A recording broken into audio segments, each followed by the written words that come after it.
Welcome to TSET. This is Eshwar Kumar. So ఈ వీడియోలో మనం ఇండియాకి ఆఫ్ఘనిస్తాన్కి మధ్య ఉన్నటువంటి సంబంధాలను డిస్కస్ చేసుకోబోతూ ఉన్నాం. సో చూద్దాం. ఇక్కడ మొదటగా చూసుకున్నట్లయితే భారతదేశానికి ఆఫ్ఘనిస్తాన్కి రిలేషన్స్ అనేటువంటి ఎప్పుడు స్టార్ట్ అయినాయి అనేటువంటి అంశంలోకి వెళ్ళే ముందుగా ఒక అంశాన్ని మనం మాట్లాడుకుందాం. సో సెప్టెంబర్ 11, 2001 సంవత్సరంలో ఆ రోజున తాలిబాన్ అనేటువంటి ఒక సంస్థ ఏదైతే ఉందో వారు ఓటమి చెందడం జరిగింది.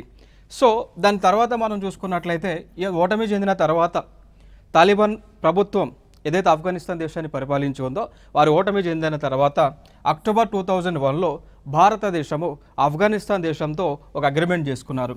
దాన్ని స్ట్రాటజిక్ పార్ట్నర్షిప్ అగ్రిమెంట్ అని చెప్తూ ఉంటాం. సో ఈ అగ్రిమెంట్ యొక్క ముఖ్య ఉద్దేశం ఏంటి అంటే భారతదేశము ఆఫ్ఘనిస్తాన్ దేశాన్ని వ్యూహాత్మక దేశంగా పరిగణిస్తూ ఉంది. సో దీనిలో భాగంగా భారతదేశము ఆఫ్ఘనిస్తాన్ దేశంతో ఆర్థిక పరమైనటువంటి అంశాలలో అదేవిధంగా ఈ యొక్క టెక్నాలజీ ఎక్స్చేంజ్ విషయంలో కానీ యొక్క పూర్తి సహకార కార్యక్రమాలు అనేటువంటివి అందించుకోవడం జరుగుతూ ఉంది. సో ఫైనల్గా ఈ అగ్రిమెంట్ చేసుకున్న తర్వాత నుంచి కూడా ఇండియా అదేవిధంగా ఆఫ్ఘనిస్తాన్ మధ్య ఆ ఫ్రెండ్షిప్ బంధం అనేటువంటిది స్ట్రాంగ్ అవ్వడం జరిగింది. సో జరిగిన తర్వాత మనం చూసుకున్నట్లయితే ఇక్కడ ఇంకా ఫర్దర్గా మనం ఆఫ్ఘనిస్తాన్ దేశంతో కొన్ని చారిత్రక నేపథ్యం సంఘటనలు మనం కలిగి ఉన్నాం. చూసుకున్నట్లయితే ఇక్కడ భారతదేశం మరియు ఆఫ్ఘనిస్తాన్ ద్వైపాక్షిక సంబంధాల సుదీర్ఘ చరిత్ర అండి.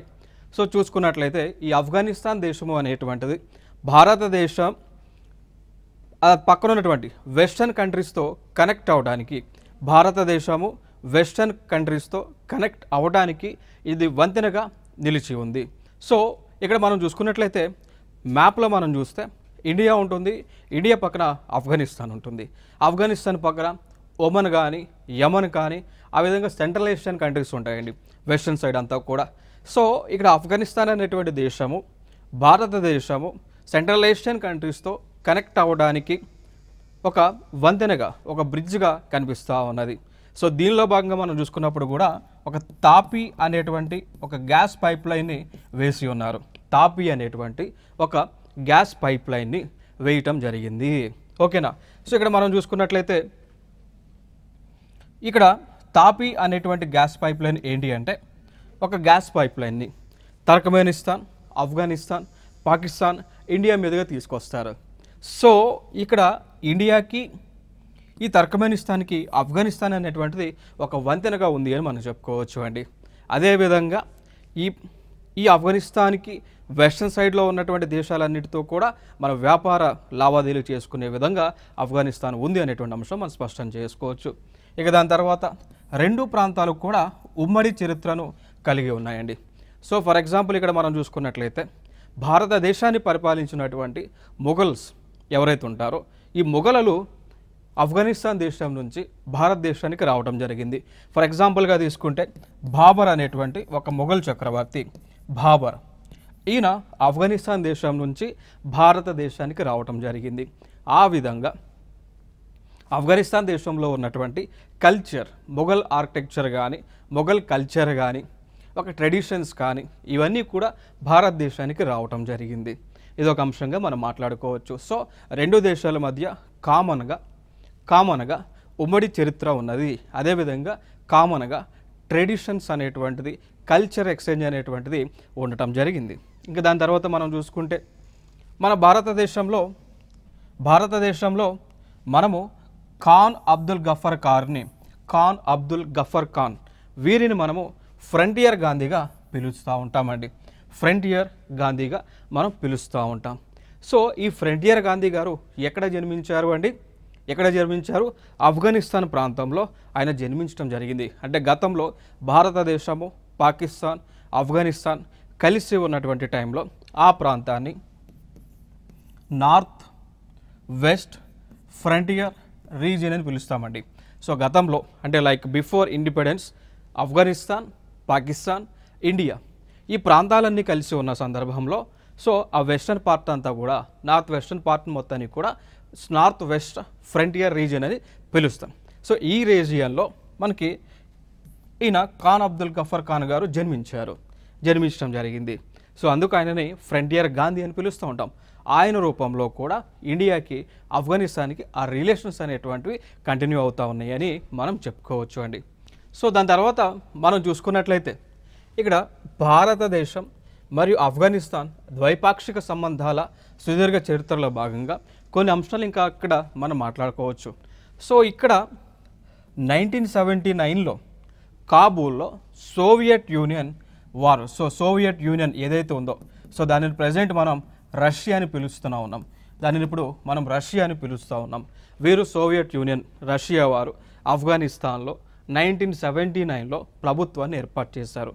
మనందరికీ తెలుసు, ఎవరైతే వరల్డ్ హిస్టరీ చదువుకొని ఉంటారో, ఎవరైతే ఈ యొక్క ఇంటర్నేషనల్ రిలేషన్షిప్స్ పైన మీకు అవగాహన ఉంటుందో మీకు అందరికీ తెలుసు, ప్రపంచంలో ఒక దేశం ఫర్ ఎగ్జాంపుల్ ఏదైనా ఒక ఇష్యూ జరుగుతున్నప్పుడు ఆ ప్రాంతంలోకి ఆ దేశంలోకి యునైటెడ్ స్టేట్స్ ఆఫ్ అమెరికా అడుగు పెడతా ఉంది.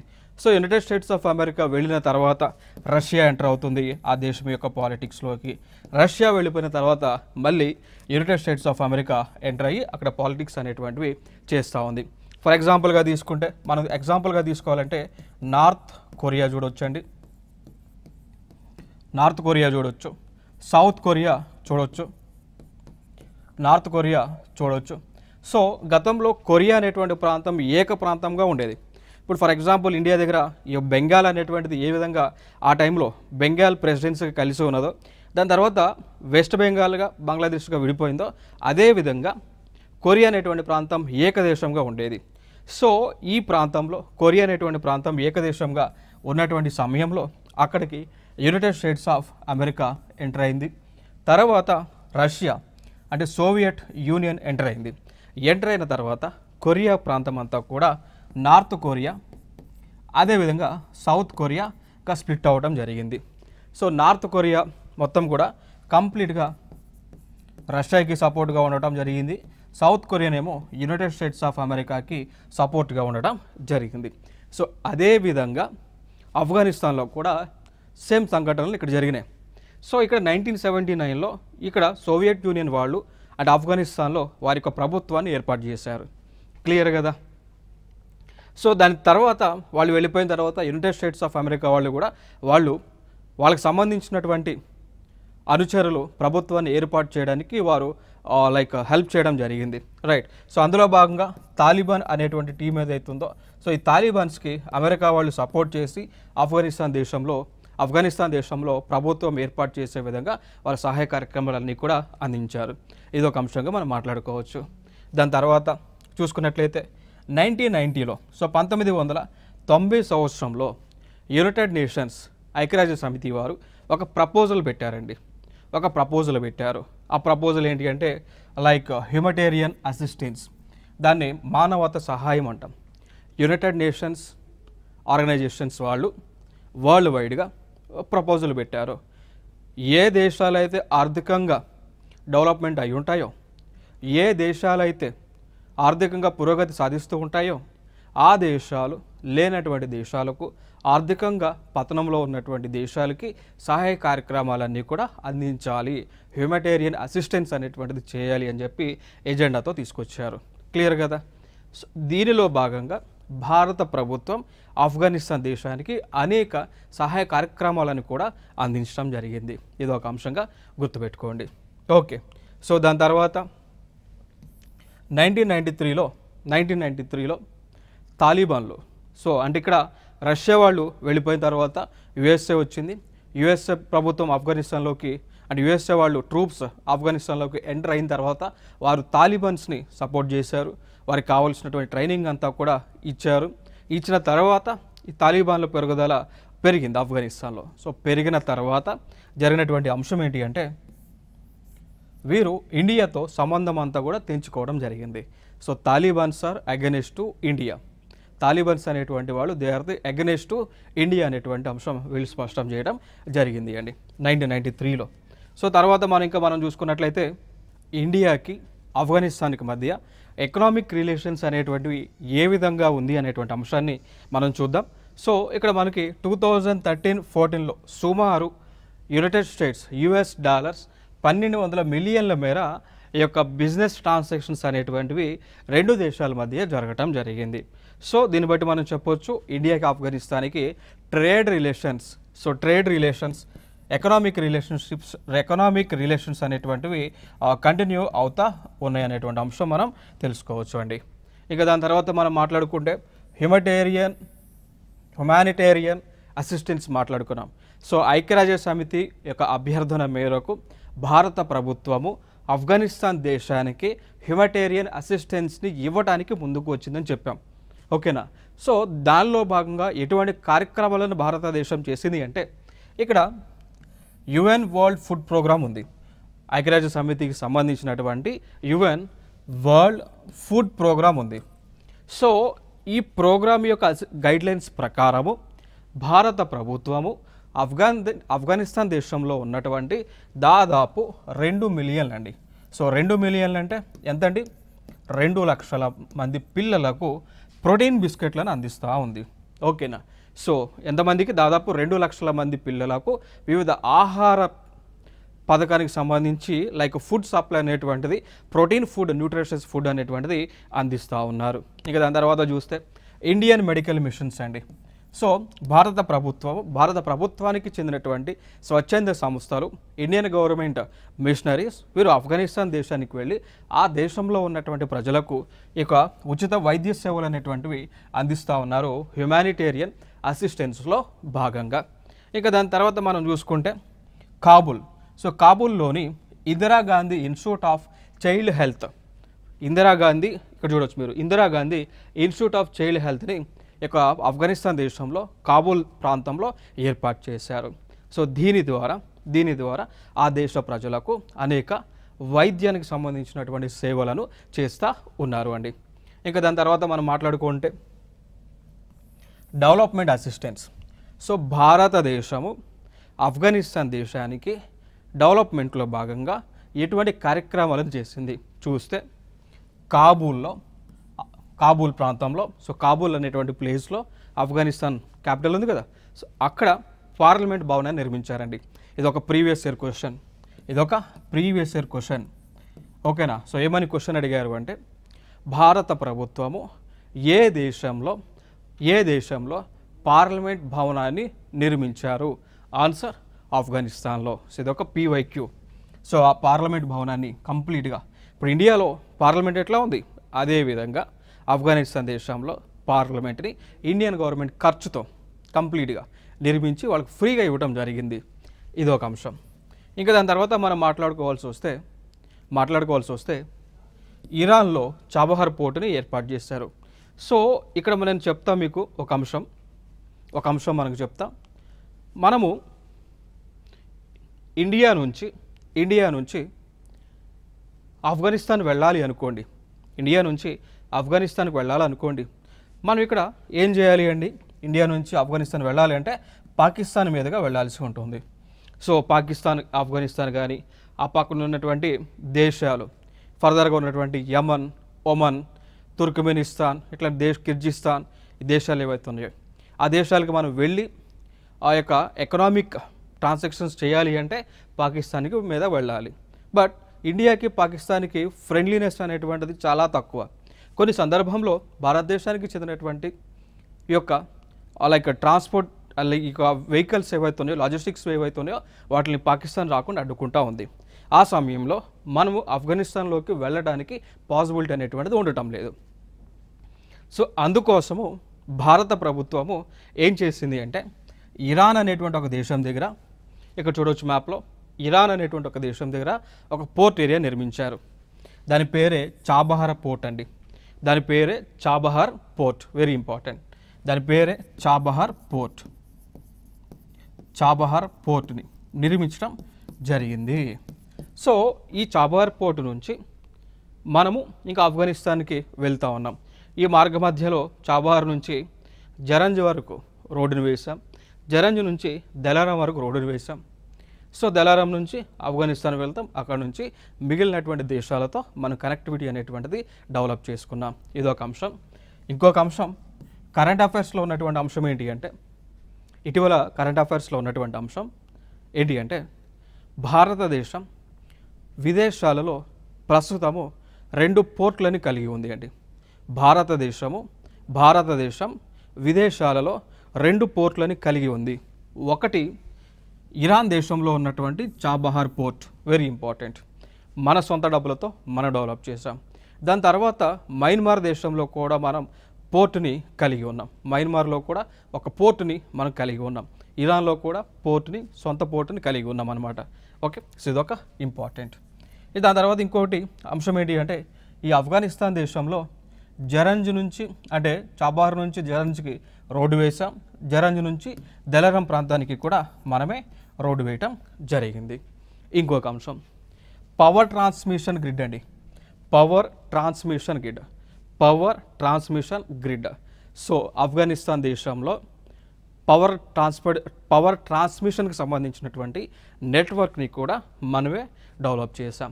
ఇంకొక అంశం ఏంటి అంటే, ఇదే ఆఫ్ఘనిస్తాన్ దేశంలో సాల్మా అనేటువంటి ఒక డ్యామ్ని కూడా మనం అక్కడ వారికి కన్స్ట్రక్ట్ చేయడం జరిగింది. దేని ప్రకారము? డెవలప్మెంటల్ అసిస్టెన్స్లో భాగంగా, డెవలప్మెంటల్ కోఆపరేషన్లో భాగంగా ఇవ్వటం జరిగింది. ఇదొక important.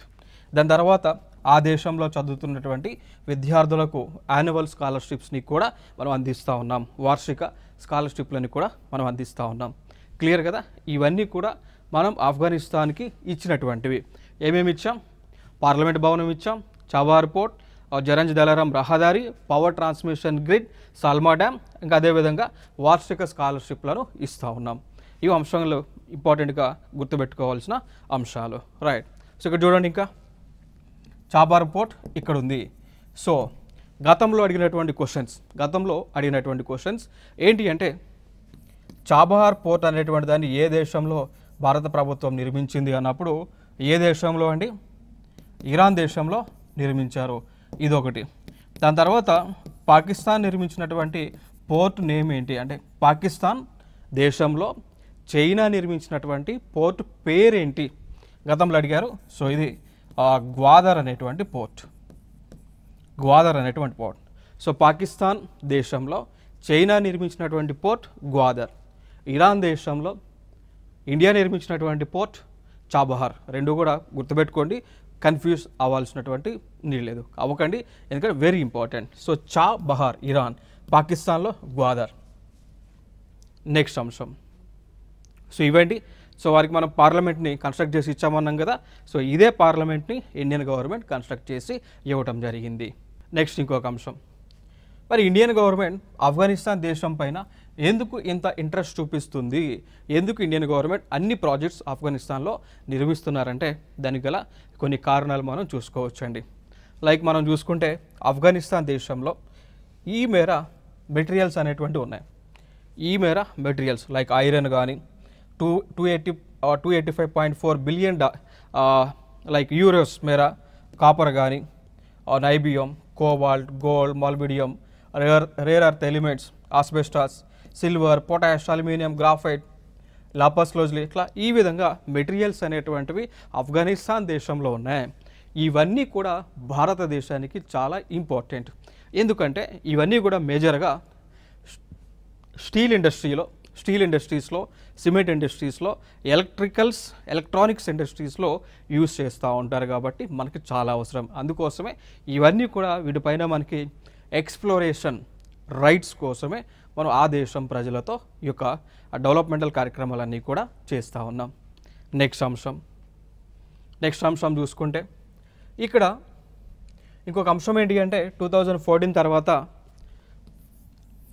United states of America Afghanistan నుంచి పూర్తిగా అంటే యుఎస్ఏకి చెందినటువంటి ట్రూప్స్ అన్నీ కూడా ఆఫ్ఘనిస్తాన్ దేశం నుంచి వెకేట్ చేసి వెళ్ళిపోయినాయి. దానికి గల కారణాలు ఏంటి అంటే, ఎందుకు వెళ్ళిపోయినాయి అంటే, యుఎస్ఏ రాకముందు నేనేమన్నా 1979లో యుఎస్ఏ రాకముందు రష్యా వచ్చింది, రష్యా వెళ్ళిపోయిన తర్వాత యుఎస్ఏ వచ్చింది. సో యుఎస్ఏ వాళ్ళు కూడా 2014లో వెళ్ళిపోయారు. కారణాలు ఏంటి అంటే, మేజర్ రీజన్స్ ఏంటి అంటే, ఇక్కడ అంతకుముందు 2001లో ఓకేనా, సో అంటే సెప్టెంబర్ అంటే 9/11, సో 9/11 అని పిలుస్తూ ఉంటాం. సో సెప్టెంబర్ 2001లో ఇక్కడ ఈ ఆఫ్ఘనిస్తాన్కి చెందినటువంటి ఆఫ్ఘనిస్తాన్కి చెందినటువంటి బిన్ లాడెన్ ఇక్కడ వీళ్ళు ఏం చేశారంటే అమెరికాలో ఉన్నటువంటి ట్విన్ టవర్స్ని కూల్చివేయటం జరిగింది. ఓకేనా. సో అమెరికాలో ఉన్నటువంటి ట్విన్ టవర్స్ని బిన్ లాడెన్కు ఆఫ్ఘనిస్తాన్కి చెందినటువంటి బిన్ లాడెన్ కూల్చివేయడం జరిగింది. సో దానికి రిటలేషన్లో భాగంగా వీళ్ళు యుఎస్ఏ ట్రూప్స్ అన్నీ కూడా ఆఫ్ఘనిస్తాన్ దేశానికి వచ్చిన తర్వాత వాళ్ళ టార్గెట్ ఏంటి, ముందుగా బిన్ లాడెన్ని చంపాలి, దాని తర్వాత ఈ ఆల్ ఖైదా అనేటువంటి ఒక ఉగ్రవాద నెట్వర్క్ని కూడా అంతమొందించాలి. సో వాళ్ళు చేశారు. దాని తర్వాత తాలిబాన్ ఏదైతే అధికారంలో ఉందో వాళ్ళని అధికారం నుంచి తీసేయాలి. దాని తర్వాత ఆఫ్ఘనిస్తాన్ దేశంలో స్థిరమైనటువంటి ప్రజాస్వామ్య రాజ్యాన్ని ఏర్పాటు చేయాలనేటువంటి ఒక ఎజెండాతో వచ్చారు. సో అది సక్సెస్ అయినటువంటి సందర్భాన అమెరికాకు చెందినటువంటి ట్రూప్స్ ఏవైతున్నాయో వాళ్ళందరూ కూడా తిరిగి రిటర్న్ వెళ్ళారు. ఇక్కడ చూడొచ్చు మీరు, ఇది ఒక అంశంగా మనం గుర్తుపెట్టుకోవచ్చు. నెక్స్ట్ ఫర్దర్గా చూడవచ్చు ఇక్కడ. ఇక దాని తర్వాత ఇక్కడ నేనేమన్నానండి, 2014లో అమెరికా వాళ్ళు వెళ్ళిపోయారు కదా, 14లో వెళ్ళిపోయారు కదా. సో దాని తర్వాత వెళ్ళిపోయిన తర్వాత అంటే వీళ్ళు వెళ్ళిపోవడానికి గల కారణం ఏంటి, తాలిబాన్ వాళ్ళకి అధికారం అనేటువంటిది లేదు, వాళ్ళు తొలగించాక అమెరికా వాళ్ళు వెళ్ళిపోయారు. దాని తర్వాత మరలా వీళ్ళు 2021లో ఈ తాలిబాన్ ట్రూప్స్ ఏవైతే ఉన్నాయో వీళ్ళు మళ్ళీ ఆఫ్ఘనిస్తాన్ దేశంలో అధికారంలోకి రావటం జరిగింది. సో వచ్చిన తర్వాత వీళ్ళు మళ్ళీ భారతదేశంతో తెగదెంపులు చేసుకున్నారు. సో తాలిబాన్స్కి ఇండియా అంటే నచ్చక, అంటే ఇద్దరికి ఒక కోఆపరేషన్ లేక ఏం చేశారంటే ఇండియాతో డిప్లొమాటిక్ టైస్ అనేటువంటివి రద్దు చేసుకున్నారు తాలిబాన్స్ 2021లో పవర్లోకి వచ్చిన తర్వాత. ఇటీవల మనకి ఆ న్యూస్లో ఉన్నటువంటి అంశం, కరెంట్ అఫైర్స్లో కూడా ఉన్నటువంటి అంశం ఏంటి అంటే ఆఫ్ఘనిస్తాన్ దేశంలో ఆ దేశంలో ఎంబసీ ఉంటుంది. సో ఇండియాకి చెందినటువంటి ఎంబసీ ఉంటుంది. సో ఆ ఎంబసీని వాళ్ళు క్యాన్సిల్ చేశారు.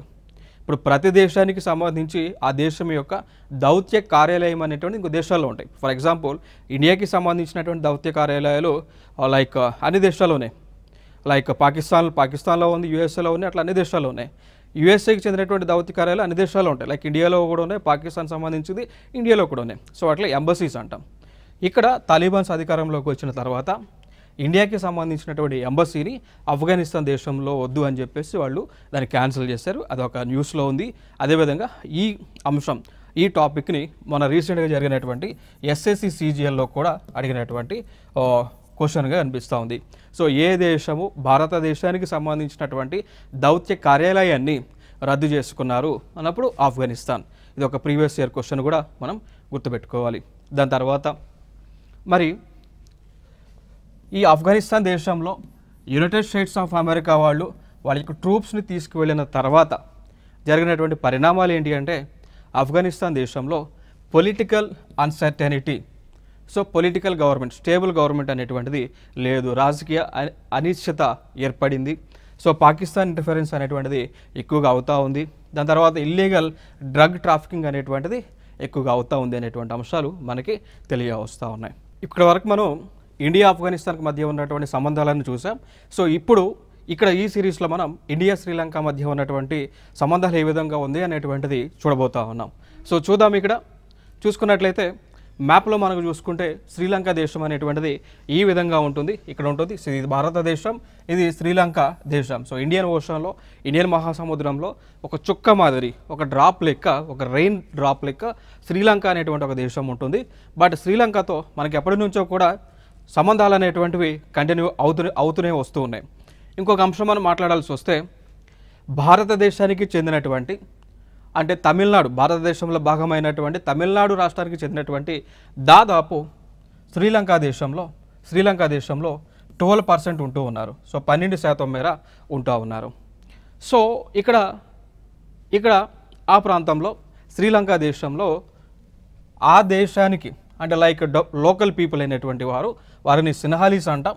సో వారు బుద్ధిజం రిలీజన్కి చెందినటువంటి వారు, వీరు 70% అక్కడ ఉంటా ఉన్నారు.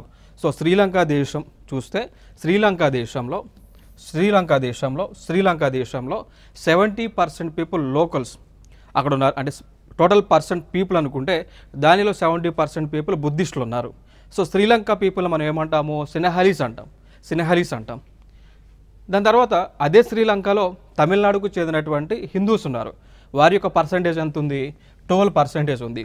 సో ఇక్కడ 12% అంటే మైనారిటీలో ఉన్నట్టు, ఇక్కడ మెజారిటీగా ఉన్నటువంటి అంశం. సో ఇక్కడ ఈ మెజారిటీగా ఉన్నటువంటి పీపుల్ ఏం చేస్తూ ఉన్నారంటే, మైనారిటీగా ఉన్నటువంటి తమిళ హిందూస్ పైన అనేక ఈవిల్ కార్యక్రమాలను కూడా చేస్తూ ఉన్నారు. అంటే వీరిని డెవలప్మెంట్లో భాగంగా ముందుకు రానివ్వట్లేదు. సో అనేక విధాలుగా డిస్క్రిమినేషన్ అనేటువంటిది చూపిస్తూ ఉన్నారు.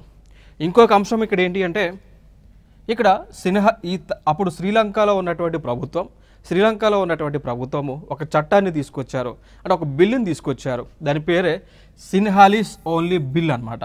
సో 1956లో 1956వ సంవత్సరంలో శ్రీలంకలో ఉన్నటువంటి ప్రభుత్వము శ్రీలంక అనేటువంటిది కేవలము సిన్హాలీస్ అనేటువంటి వారికి మాత్రమే, వేరే వారు ఉండడానికి వీలేదనేటువంటి ఒక బిల్లును తీసుకొచ్చారు. సో ఈ బిల్లుకి వ్యతిరేకంగా 12%గా ఉన్నటువంటి తమిళ హిందూస్ ఒక గ్రూప్గా ఏర్పాటు చేశారు. ఆ గ్రూప్ పేరే ఎల్టీటీ అండి. దాన్ని ఏమంటామంటే లిబరేషన్ టైగర్స్ ఆఫ్ తమిళ్ ఈలం అంటాం.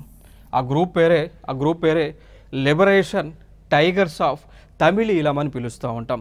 ఏ సంవత్సరంలో దాన్ని ఫామ్ చేశారు అంటే 1976లో ఫామ్ చేశారు. గుర్తుపెట్టుకోండి. సో 1956లో ఈ సిన్హాలీస్ ఓన్లీ బిల్ అనేటువంటిది 1956లో తీసుకొస్తే, దీనికి వ్యతిరేకంగా శ్రీలంకలో ఉన్నటువంటి తమిళ హిందూస్ అందరూ కూడా ఎల్టీటీఏ అంటే లిబరేషన్ టైగర్స్ ఆఫ్ తమిళ్ ఎలం అనేటువంటి ఒక గ్రూప్ని ఏర్పాటు చేశారు. ఓకేనా. సో ఏర్పాటు చేసి ఆ దేశంలో శ్రీలంకలో తమిళ పీపుల్కి హక్కుల కోసం వారు పోరాటం అనేటువంటిది చేస్తూ ఉన్నారు. ఇక దాంతోపాటు 1983లో సివిల్ వార్ అనేటువంటిది స్టార్ట్ అయింది. సో శ్రీలంకలో ఉన్నటువంటి సిన్హాలీస్కి అదేవిధంగా ఈ తమిళ హిందూస్ మధ్య ఈ యొక్క సివిల్ వార్ అనేటువంటిది మొదలవటం జరిగింది. ఇదొక అంశంగా మనం మాట్లాడుకోవచ్చు. సో ఇదే శ్రీలంక మ్యాప్. సో ఈ ప్లేస్ అంతా కూడా ఎక్కువగా సిన్హాలీస్ ఉన్నటువంటి వారు, మిగిలినటువంటి ఈ ప్లేస్లో తమిళియన్స్ ఉన్నటువంటి వారు. సో తమిళనాడు నుంచి వెళ్ళినటువంటి తమిళియన్స్ అందరూ కూడా ఈ ప్లేసెస్లో వాళ్ళు సెటిల్ అయ్యారు. సో ఇక్కడ ఈ ప్రజలందరూ కూడా ఎందుకు వెళ్ళారు అంటే, అక్కడికి బ్రిటిష్ వాళ్ళు భారతదేశాన్ని పరిపాలిస్తున్నటువంటి సమయంలో తమిళనాడు నుంచి అంటే కొంతమంది వర్కర్స్ని తీసుకువెళ్ళారు. సో వారు ఇక్కడ ఈ ప్రాంతాల్లో సెటిల్ అవ్వడం జరిగి వారి యొక్క పాపులేషన్ అనేటువంటిది పెరిగింది. రైట్. సో ఇదొక ఇంపార్టెంట్ ఏరియా. దాని తర్వాత జరిగినటువంటి అంశాలు ఏంటి అంటే ఆ ఎల్టీటీ గ్రూప్ అనేటువంటిది ఏదైతే ఉందో, సో వీళ్ళు శ్రీలంకని రెండు దేశాలుగా ఏర్పాటు చేసి, ఒక ప్రాంతం ఏమో సిన్హాలీస్ అత్యధికంగా ఉండేటువంటి దేశంగా, ఇంకొక ప్రాంతం తమిళియన్స్ ఎక్కువగా ఉండేటువంటి విధంగా రెండు దేశాలని బైఫర్కేట్ చేయమని వీళ్ళు డిమాండ్స్ చేస్తూ ఉన్నారు. ఇప్పుడు ఫర్ ఎగ్జాంపుల్ తీసుకుంటే ఇండియాలో మనం చూసుకున్నట్లయితే, ఇండియాలో ఆ పంజాబ్ ప్రాంతాన్ని అంతా కూడా ఖలిస్తాన్ అనేటువంటి ఒక దేశంగా ఏర్పాటు చేయండి అని, మిగిలినటువంటి ప్రాంతాన్ని భారతదేశంగా ఏర్పాటు చేయండి అని ఏ విధంగా డిమాండ్స్ వినిపిస్తూ ఉన్నాయో, అదేవిధంగా తమిళనాడులో ఈ శ్రీలంకలో కూడా శ్రీలంకని రెండు దేశాలుగా విడగొట్టి ఎల్టీటీ బృందానికి సంబంధించినటువంటి ప్రాంతం అంతా కూడా ఒక దేశంగా, తమిళ దేశంగా, మిగిలినటువంటి సిన్హాలీస్ ఉన్నటువంటి ప్రాంతాన్ని అంతా కూడా సిన్హాలీస్ దేశమా లేదంటే శ్రీలంక దేశంగా వేర్పాటు చేయమని డిమాండ్స్ అయితే వినిపిస్తూ ఉన్నాయన్నమాట. సో దాని తర్వాత ఇక్కడ మనం చూసుకున్నట్లయితే 1987లో ఇండియన్ గవర్నమెంట్ శ్రీలంకతో ఒక అగ్రిమెంట్ చేసుకున్నారు. దాన్నే ఇండియన్ శ్రీలంక అకార్డ్ అంటాం. దీని యొక్క ముఖ్య ఉద్దేశం ఏంటి అంటే, శ్రీలంకకి కావాల్సినటువంటి అన్ని విధాల సహాయ కార్యక్రమాలు అనేటువంటివి ఇండియన్ గవర్నమెంట్ శ్రీలంకకి అందించేటువంటి ఒక అగ్రిమెంట్ 1987లో చేసుకోవడం జరిగింది. ఇక దాని తర్వాత జరిగినటువంటి అంశం ఏంటి అంటే, ఆ యొక్క 1987లో చేసుకున్నటువంటి ఇండో శ్రీలంక అకార్డ్ ప్రకారం ఏంటి అంటే, ఇక్కడ శ్రీలంక వాళ్ళకి ఎటువంటి సహాయ కార్యక్రమాలు కావాల్సి వచ్చినా కానీ ఇండియన్ గవర్నమెంట్ వారికి సహాయం చేయటం. సో అగ్రిమెంట్లో భాగంగా ఇండియన్ గవర్నమెంట్ ఏం చేసింది అంటే, శ్రీలంక దేశానికి శ్రీలంకలో ఉన్నటువంటి సిన్హాలీస్కి సపోర్ట్గా ఇండియన్ పీస్ కీపింగ్ ఫోర్స్ అనేటువంటిది, అంటే ఇండియన్ మిలిటరీ ఫోర్స్ని శ్రీలంకకి పంపించింది. సో ఆ మిలిటరీ ఫోర్స్ అంతా కూడా ఎవరికి వ్యతిరేకంగా పనిచేస్తూ ఉన్నారు అండి, ఎల్టీటీకి వ్యతిరేకంగా పనిచేస్తూ ఉన్నారు. అర్థమైంది కదా. సో శ్రీలంకకి Indian government Indian peace keeping ఫోర్స్ని పంపించిన తర్వాత వారు ఎల్టీటీకి వ్యతిరేకంగా పనిచేస్తున్నారు అనేటువంటి ఉద్దేశంతో ఎల్టీటీకి చెందినటువంటి వారందరూ కూడా అప్పటికి లైక్ ఎలక్షన్ క్యాంపెయిన్లో ఉన్నటువంటి రాజీవ్ గాంధీ గారిని వాళ్ళు అసాసినేట్ చేయడం జరిగింది. ఇదొక అంశంగా మనకి తెలుసుకోవచ్చు. ఇక్కడ ఇంకొక అంశం మనం గుర్తుపెట్టుకోవాల్సిన అంశం ఏంటి అంటే ఈ ఆపరేషన్ పవన్ అనేటువంటి అంశాన్ని మనం గుర్తుపెట్టుకోవాలి. సో ఆపరేషన్ పవన్ అనేటువంటిది ఏ రెండు దేశాల మధ్య జరిగింది? ఇండియా శ్రీలంక రెండు దేశాల మధ్య జరిగింది. సో ఆపరేషన్ పవన్ యొక్క ముఖ్య ఉద్దేశం ఏంటి అంటే ఇండియన్ ఆర్మ్డ్ ఫోర్సెస్ శ్రీలంకకి సపోర్ట్ చేసేటువంటి కార్యక్రమం. సో ఇదొక అంశాన్ని గుర్తుపెట్టుకోండి. ఇక దాని తర్వాత ఇండియన్ శ్రీలంక రిలేషన్స్లో భాగంగా ఇండియన్ గవర్నమెంట్ శ్రీలంకకి అన్ని విధాలుగా కూడా సహాయ కార్యక్రమాలు అందిస్తూ ఉంది. లైక్ వారికి అవసరం ఉన్నటువంటి సమయంలో లైక్ ఫుడ్ అందిస్తూ ఉన్నారు.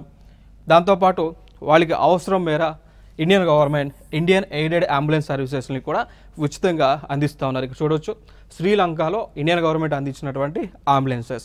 సో ఆ దేశ ప్రజలకు ఇవి సేవ చేస్తూ ఉన్నాయి. ఇండియన్ గవర్నమెంట్ శ్రీలంకకి అందించింది. ఎందుకోసం ఫ్రెండ్లీనెస్ డెవలప్ చేసుకోవడానికి రెండు దేశాల మధ్య. ఇంకా ఫర్దర్గా మనం మాట్లాడుకోవాల్సి వస్తే కల్చరల్ రిలేషన్స్ చూస్తే సాంస్కృతిక సంబంధాలను కనుక మనం చూసుకున్నట్లయితే రెండు దేశాల మధ్య కూడా కామన్ కల్చర్ అనేటువంటిది ఉంది. దానితో పాటు భారతదేశానికి చెందినటువంటి కొందరు శ్రీలంకలో స్టిల్ ఇప్పటికీ కూడా నివసిస్తూ ఉన్నారు. వారు చూస్తే సింధీస్ అని, గుజరాతీస్ అని, మెమోన్స్ అని, పార్సీస్ అని, మలయాళీస్ అని, అదేవిధంగా తెలుగు మాట్లాడేటువంటి ప్రజలు కూడా శ్రీలంకలో నివసిస్తూ ఉన్నారు. ఇంకొక అంశం ఏంటి అంటే ఇండియన్ కల్చర్ సెంటర్ని కొలంబోలో ఇండియన్ గవర్నమెంట్ ఎస్టాబ్లిష్ చేశారు. ఇంకొక అంశం రెండు దేశాల మధ్య కామన్గా ఉన్నటువంటి అంశం బుద్ధిజం అనేటువంటి ఒక రిలీజియన్. సో బుద్ధిజం అనేటువంటి ఒక రిలీజియన్ రెండు దేశాల మధ్య కూడా కామన్గా ఒక బ్రిడ్జ్గా ఉంది అనేటువంటి అంశం మనం తెలుసుకోవాలి. ఇక దాని తర్వాత ఆ కమర్షియల్ కానీ ట్రేడ్ రిలేషన్స్ కానీ చూస్తే ఇండియా శ్రీలంక రెండు దేశాల మధ్య ఫ్రీ ట్రేడ్ అగ్రిమెంట్ ఎప్పుడు జరిగింది? 1998లో జరిగింది అండి. ఇంకొక అంశం మనకి ఏంటి అంటే భారతదేశానికి